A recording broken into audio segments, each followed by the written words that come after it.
a simple calculation is still requiring some level of professional skill. I provided some examples here of some cases over the last few years dealing with this type of issue.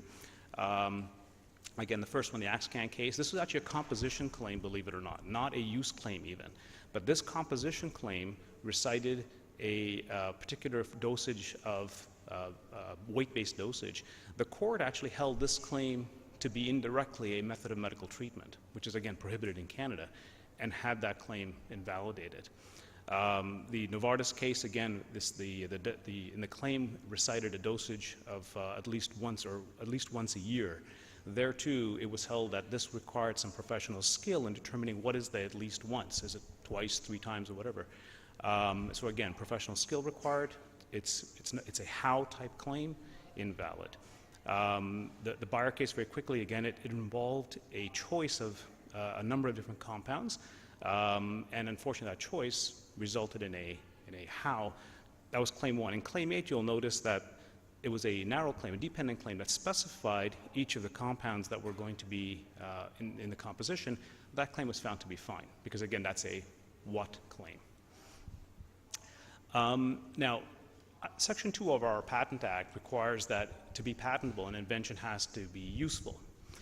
Unfortunately, it doesn't go further into defining what useful means. Our courts, however, have done that, and they've defined requirements for utility.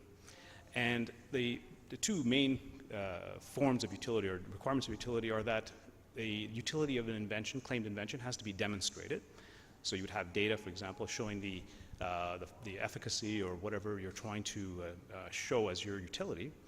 And the other option would be that you're reasonably predicting what the utility is going to be. Now, if you're reasonably predicting utility, then it has to be formed on a factual basis and include a sound line of reasoning. Now, the trick here is, if you're basing your invention, your claim, on a demonstrated utility, you don't have to include data in your specification, although I strongly recommend you do so. If you're basing it on the reasonable prediction, the factual basis and your sound line of reasoning do have to be in your description. And this is a very important point, because we're not allowed in Canada to rely on post-filing data. So if you have any data at all and you're trying to extrapolate your data, that wording, that support has to be in your application at the initial stage. The other issue that our courts have come up with is this definition, or this concept of promise of invention, the promise of your invention. Once the courts determine what you're promising in your patent, your utility standard is then weighed against that. So the promise is then construed, like I say here, on the basis of the entire specification.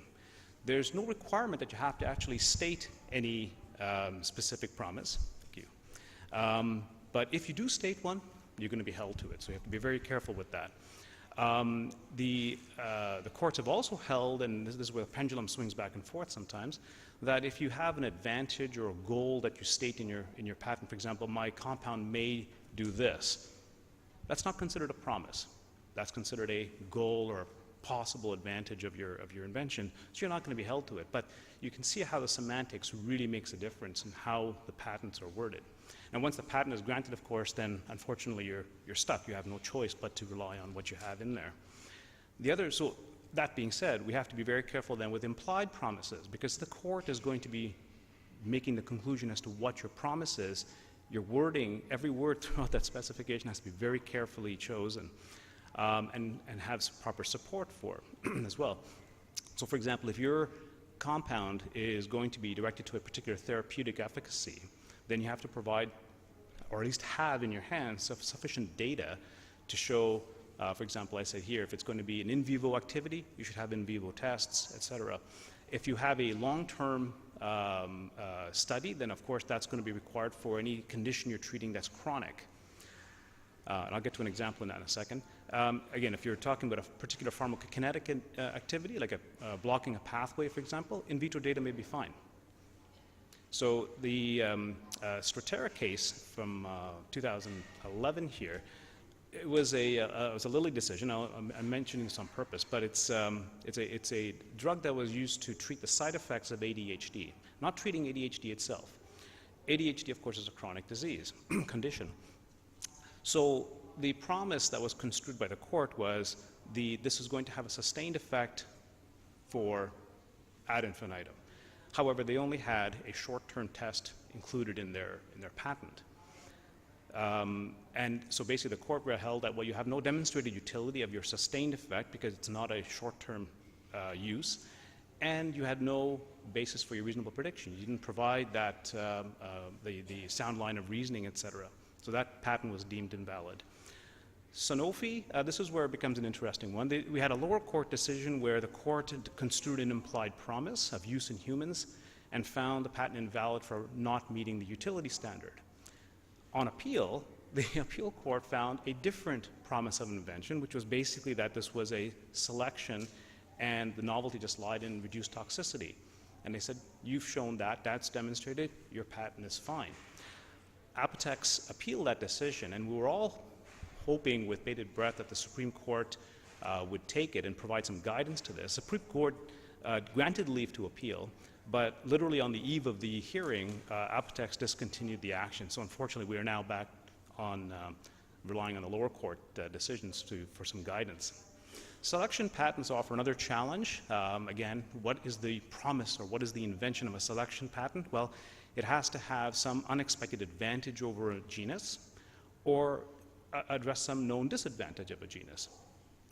And that becomes then the basis of your utility. So for example, if your selection is to a specific a compound that has an unexpected benefit, then that benefit becomes the promise, and your utility standard is then met against that particular